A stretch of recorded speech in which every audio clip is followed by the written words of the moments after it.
मुकुट खेलई होली, सिर बांधे मुकुट खेलई होली, सिर बांधे मुकुट खेलई होली, सिर बांधे मुकुट खेलई होली।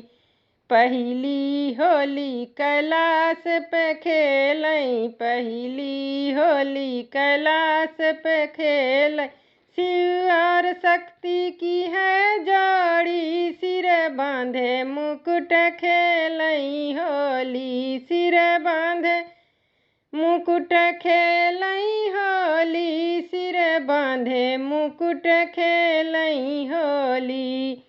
दूसरी होली अयोध्या में खेलई, दूसरी होली अयोध्या में खेलई, रामाया सीता की है जोड़ी, सिर बांधे मुकुट खेलई होली, सिर बांधे मुकुट खेलई होली, सिर बांधे मुकुट खेलई होली।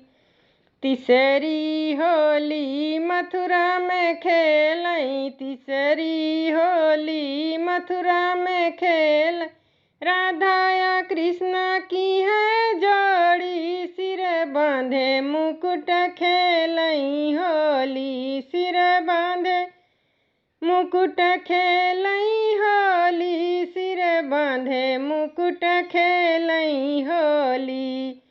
चौथी होली बैकुंठ में खेलई, चौथी होली बैकुंठ में खेल, लक्ष्मी नारायण की है जोड़ी, सिर बांधे मुकुट खेलई होली, सिर बांधे मुकुट खेलई होली, सिर बांधे मुकुट खेलई होली।